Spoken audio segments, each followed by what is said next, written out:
घोषित करने के लिए प्रस्ताव पेश किया, लेकिन ऐसा करके पाकिस्तान खुद एक्सपोज हो गया। अमेरिका, ब्रिटेन और फ्रांस ने इस प्रस्ताव को खारिज कर दिया। यूएनएससी में कहा गया कि बीएलए को आतंकी संगठन घोषित करने के लिए कोई ठोस वजह नहीं है। फ्रांस और ब्रिटेन ने कहा कि बीएलए के अलकायदा और आईएसआईएस के साथ संबंध के कोई सबूत नहीं है। यानी यूएनएससी में बीएलए को आतंकी संगठन घोषित करने के लिए पाकिस्तान ने जो तिकड़में लगाई थी वो सारी फेल हो गई। खास यह बात यह है कि जिस अमेरिका ने पाकिस्तान के कहने पर बीएलए को 1 महीना पहले आतंकी संगठन घोषित किया था, उसी अमेरिका ने पाकिस्तान को यूएनएससी में धोखा दे दिया। तो जैसा देश है वैसे उसके दोस्त हैं। पाठशाला में अगला चैप्टर, पीएम मोदी के नए भारत के खिलाफ सबसे बड़ी साजिश फेल, कहां बरस पड़े लाखों करोड़ रुपए, रॉकेट बनी भारतीय इकोनॉमी का गोल्डन मोमेंट शुरू, पीएम मोदी के तूफानी फैसले का काउंटडाउन शुरू हो गया है क्या, आईफोन के लिए लंबी लाइन, मारपीट, एप्पल स्टोर के बाहर ऐसा क्या क्या हुआ जो देखकर चौंक गए, आपको अब इसके बारे में बताता हूं। पिछले कुछ समय से भारत की इकोनॉमी के पीछे कई लोग पड़े। इनका मकसद भारत की इकोनॉमी को टारगेट करना रहा और हमने आपको पाठशाला में फैक्ट्स के साथ, सबूतों के साथ यह समझाया था कि इन लोगों को लगता है कि नरेंद्र मोदी को कुर्सी से नीचे उतारना है, तो जिस इकोनॉमी को इन्होंने रॉकेट बना रखा है जो दुनिया में कोई नहीं कर पा रहा, उस इकोनॉमी को धक्का मारो। भारत की इकोनॉमी को जिस तरह से नरेंद्र मोदी ने मजबूत बना दिया, उस इकोनॉमी को टारगेट करके ये नरेंद्र मोदी और भारत को कमजोर करना चाह रहे थे।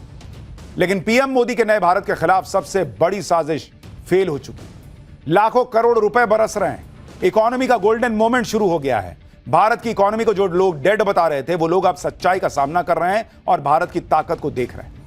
ट्रंप का टैरिफ बम हो या राहुल गांधी का डेड इकोनॉमी वाला नैरेटिव, सबको आज तगड़ा जवाब मिल गया। भारत की जिस इकोनॉमी को डेड इकोनॉमी बताया जा रहा था वो न सिर्फ बम हो रही है, बल्कि निवेशकों को एक ही दिन में हजारों करोड़ का मुनाफा हो गया। जो ट्रंप भारत को धमका रहे थे, टैरिफ का डर दिखा रहे थे, आज की डेट में उनके तेवर एकदम ठंडे पड़ गए। अमेरिका भारत पर लगाया टैरिफ बम या टैरिफ कम करने की बातें कर रहा है। और इस सब के बीच पीएम मोदी के भारत के खिलाफ बहुत बड़ी साजिश जो फेल हुई, उसने भारत को एक और बूस्ट दिया है। एक बहुत बड़ी खबर आई कि अमेरिकी कंपनी हिंडनबर्ग के आरोपों पर मार्केट रेगुलेटर सेबी ने अडानी ग्रुप को क्लीन चिट दे दी। यह वही हिंडनबर्ग है जिसकी रिपोर्ट दिखा दिखाकर राहुल गांधी और कांग्रेस संसद ठप कर देती थी। नरेंद्र मोदी और गौतम अडानी पर हमले होते थे। यह वही हिंडनबर्ग है जिसने भारत की मार्केट और उसके उद्योगपति को टारगेट कर भारत की इकोनॉमी को बर्बाद करने के लिए पूरा जोर लगाया, जिससे नरेंद्र मोदी भी कमजोर पड़ जाए। लेकिन अब जबकि हिंडनबर्ग पर भी ताला लग गया है और इसकी रिपोर्ट भी डस्टबिन में जा चुकी है, तो विपक्ष के मुंह में दही जम गया है। हिंडनबर्ग के केवल आरोप के आधार पर गौतम अडानी पर एक्शन की मांग के लिए आसमान सिर पर उठाने वाले राहुल गांधी एकदम शांत हैं। लेकिन अडानी ग्रुप के शेयर रॉकेट बन गए बॉस। रॉकेट बनी भारतीय इकोनॉमी का गोल्डन मोमेंट शुरू हो चुका है। और पीएम मोदी के तूफानी फैसले का काउंटडाउन कैसे शुरू हुआ है, आईफोन के लिए लंबी लाइन में क्या हुआ है, सब दिखाऊंगा।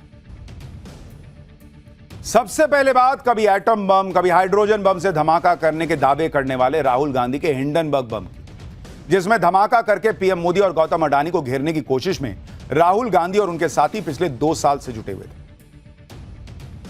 लेकिन पहले कल आई सेबी की रिपोर्ट ने राहुल गांधी के इस बम का फ्यूज उड़ाया और आज शेयर बाजार खुलते ही हिंडनबर्ग का बम पूरी तरह से ठस्सी साबित हो गया। शेयर बाजार खुलते ही अडानी ग्रुप की कंपनियों के शेयर रॉकेट बन गए। निवेशक अडानी ग्रुप के शेयर्स पर टूट पड़े, खरीदने के लिए मारामारी मच गई। दिन भर के कारोबार में अडानी ग्रुप की कंपनियों को एक झटके में 46,000 करोड़ से ज्यादा का फायदा हो गया। अडानी ग्रुप की कंपनियों का मार्केट कैप बढ़कर 13,80,000 करोड़ के पार पहुंच गया। सबसे ज्यादा तेजी अडानी पावर के शेयर में दिखी, जिनमें 13% से ज्यादा का उछाल रिकॉर्ड हुआ। इसी तरह अडानी टोटल गैस लिमिटेड के शेयर में 7.5% से ज्यादा की बढ़ोतरी हुई। अडानी इंटरप्राइजेज और अडानी ग्रीन के शेयर में भी 5% से ज्यादा का उछाल आया। Global brokerage firm Morgan Stanley ने अडानी पावर के शेयर में आने वाले दिनों में 30% तक उछाल आने का अनुमान जताया है। यानी जो लोग सोच रहे थे कि भारत की इकोनॉमी को टारगेट करना है तो भारत के बड़े बड़े उद्योगपतियों को टारगेट करो, उस इकोनॉमी को हिला दो, आज उनकी जमीन, उन पॉलिटिशियंस, उन हिंडनबर्ग, उस इकोसिस्टम की जमीन हिल गई है। शेयर मार्केट जो है वो बम हो रखा है। लेकिन मेरा सवाल राहुल गांधी से है, जिन्होंने हिंडनबर्ग रिपोर्ट के नाम पर इतना माहौल बनाया, उस वक्त शेयर मार्केट गिरा, लोगों के लाखों रुपए डूबे, करोड़ों रुपए डूबे, वो पैसा लौटा सकते हैं क्या आप? नहीं लौटा सकते। हमने पाठशाला में आपको बताया था बॉस फैक्ट्स के साथ कि सब फर्जीवाड़ा चल रहा है ये हिंडनबर्ग के नाम पर, और आज देखिए एक एक बात सही साबित हुई। आप ये भी देखें कि राहुल गांधी और उनकी टीम ने हिंडनबर्ग की रिपोर्ट पर जो बवाल किया था उसकी कितनी भारी कीमत आम जनता को उठानी पड़ी थी। जनवरी 2023 में अमेरिका की रिसर्च फर्म हिंडनबर्ग ने अडानी ग्रुप पर बड़े पैमानों पर शेयरों की हेराफेरी, शेयर प्राइस मैनिपुलेशन और इनसाइडर ट्रेडिंग जैसे गंभीर आरोप लगाए। हिंडनबर्ग की रिपोर्ट पर मचे बवाल की वजह से अडानी ग्रुप के 10 शेयरों में लाखों निवेशकों के करीब 7 लाख करोड़ रुपए डूब गए थे। और अब जबकि मार्केट रेगुलेटर सेबी ने हिंडनबर्ग की रिपोर्ट में अडानी ग्रुप पर लगाए गए सभी आरोपों को खारिज कर दिया है, तो सवाल उठ रहे हैं कि क्या इस रिपोर्ट को लेकर बवाल करने वाले नेता और उनका इकोसिस्टम आम आदमी के उस पैसे की भरपाई करेगा जो पैसा डूब गया? राहुल गांधी, उनका पूरा इकोसिस्टम उन लोगों का पैसा वापस कर सकता है क्या जो उनके हंगामे की वजह से डूब गया? सिर्फ आम निवेशकों ने ही नहीं बल्कि गौतम अडानी ने भी हिंडनबर्ग की रिपोर्ट की वजह से बहुत कुछ झेला, काफी नुकसान उठाया। करीब 33 महीनों तक गौतम अडानी पर खूब हमले हुए, लेकिन गौतम अडानी ने हार नहीं मानी, धीरे धीरे रिकवर किया। आज हालत यह है कि गौतम अडानी तो डटे हुए हैं। हिंडनबर्ग और उसके झूठे आरोपों पर हल्ला मचाने वालों की बोलती बंद हो गई। हिंडनबर्ग के आरोपों पर सेबी से क्लीन चिट मिलने के बाद गौतम अडानी ने भी लिखा कि विस्तृत जांच के बाद सेबी ने भी उस बात की पुष्टि कर दी जो वो हमेशा से कहते आ रहे थे कि हिंडनबर्ग के दावे आधारहीन हैं। पारदर्शिता और ईमानदारी हमेशा से अडानी समूह की पहचान रहे हैं। आगे गौतम अडानी ने लिखा कि वो उन निवेशकों का दर्द महसूस करते हैं जिन्होंने इस धोखाधड़ी और गलत इरादे से पेश रिपोर्ट के कारण पैसा गंवाया। जो लोग झूठी बात फैलाते हैं उन्हें देश से माफी मांगनी चाहिए। आप यह भी देखिए कि सेबी से अडानी ग्रुप को क्लीन चिट मिल चुकी है। सुप्रीम कोर्ट की तरफ से नियुक्त एक्सपर्ट पैनल मान चुका है कि हिंडनबर्ग के आरोपों में दम नहीं है। लेकिन कांग्रेस का हाल देखिए, हाथ से बड़ा मुद्दा निकलता देख उसने हिंडनबर्ग की रिपोर्ट पर सेबी की क्लीन चिट को आधा सच बता दिया। सुनिए अभी भी कांग्रेस के नेता क्या कह रहे हैं। एक नैरेटिव फैलाया जा रहा है कि गौतम अडानी को क्लीन चिट मिल गई, मानो वो सारे आरोपों से बरी हो गए, बिल्कुल पाक साफ हो गए। ऐसा नहीं है, यह अर्धसत्य है, यह झूठ है। अडानी जी को 2 मामलों में राहत मिली है, 22 मामलों में अभी भी कोई राहत नहीं मिली है, अभी भी लंबित है वो संगीन जुर्म के मामले। कुछ नहीं हो सकता इन लोगों का। अडानी ग्रुप के शेयर तो हिंडनबर्ग से लगे झटके को पीछे छोड़ चुके हैं। अब यह भी देखिए कि पीएम मोदी ने देश के अब तक के सबसे बड़े रिफॉर्म की मदद से कैसे इकोनॉमी को डबल डोज की पावर मिलने का रास्ता साफ कर दिया। 22 सितंबर से जीएसटी रिफॉर्म लागू होने वाले हैं। वित्त मंत्री निर्मला सीतारमण के मुताबिक जीएसटी रिफॉर्म से देश की इकोनॉमी में करीब 2 लाख करोड़ रुपए एक्स्ट्रा आएंगे, क्योंकि जीएसटी दर कम होने की वजह से देश के लोगों के पास ज्यादा पैसा बचेगा जिसे वो खर्च कर पाएंगे। वित्त मंत्री ने बताया कि जीएसटी के 12% वाले स्लैब में जो 99% सामान थे अब वो सीधे 5% के स्लैब में आ गए, जबकि 28% के स्लैब में आने वाला 90% सामान अब 18% वाले स्लैब में आ गया है, क्योंकि 12 और 28% वाले स्लैब खत्म किए जा चुके हैं। एक तरफ नरेंद्र मोदी के खिलाफ एक्टिव इकोसिस्टम एक एक करके निपट रहा है और पीएम मोदी भारत को न्यू वर्ल्ड ऑर्डर का लीडर बनाने के लिए नए इतिहास रच रहे हैं। ग्लोबल क्रूज टूरिज्म के मैप पर भारत की जगह मजबूत करने के लिए मुंबई में देश का सबसे बड़ा world class international cruise terminal बनकर तैयार है। आप तस्वीर देखिए बॉस, क्या जबरदस्त टर्मिनल बना है, क्रूज टर्मिनल मुंबई में। एक बार उसकी टर्मिनल, हाँ ये तस्वीर देखिए, इंटरनेशनल क्रूज टर्मिनल बना है। एक एक तस्वीर देखिए बॉस, ये एआई से नहीं बना है, ऐसा ही बना है जिसका कल पीएम मोदी उद्घाटन करने वाले हैं।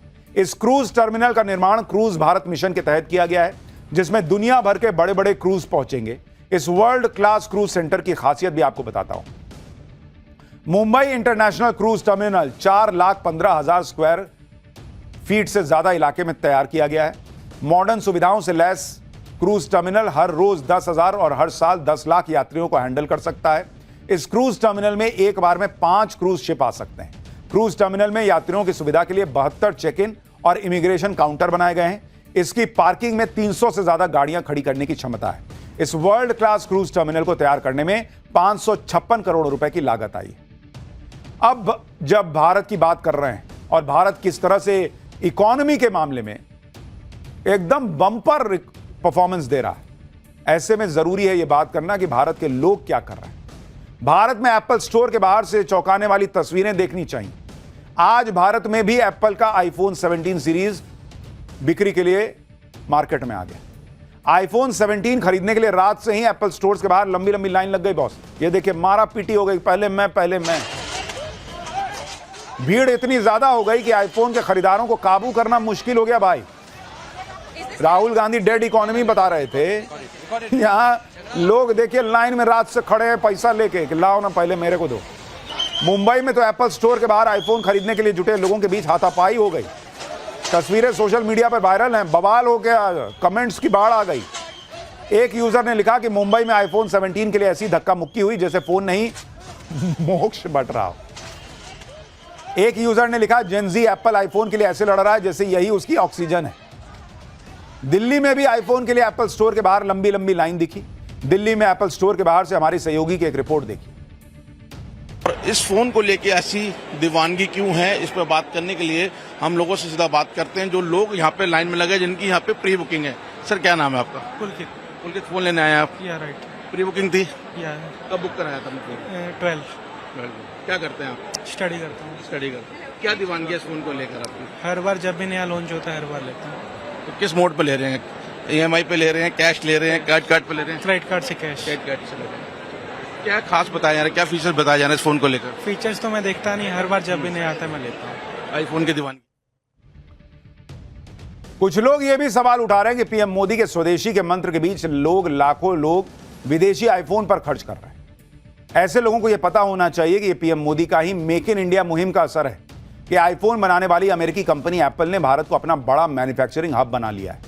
भारत में ही अब आईफोन 17 समेत सारे मॉडल्स तैयार हो रहे हैं, जिसमें फॉक्सकॉन और टाटा अहम पार्टनर हैं। भारत में आईफोन का प्रोडक्शन बहुत तेजी से बढ़ा है और कई देशों को एक्सपोर्ट किया जा रहा है। इस साल यानी 2025-26 में 6 करोड़ यूनिट्स तक उत्पादन पहुंचने की उम्मीद है, जबकि 2024-25 में यह आंकड़ा 3.5 से लेकर 4 करोड़ यूनिट्स तक था। भारत में एप्पल जिस हिसाब से निवेश कर रहा है उससे डोनाल्ड ट्रंप की भी टेंशन बढ़ी हुई है। ट्रंप कई बार एप्पल के मालिक टिम कुक को बोल चुके हैं कि भारत में प्रोडक्शन कम करो, अमेरिका लौटो। वो कह रहा ना भाई, हम तो भारत में बनाएंगे, बढ़िया पैसा कमाएंगे। For more of such videos, do like, share and subscribe to ET Now Swadesh.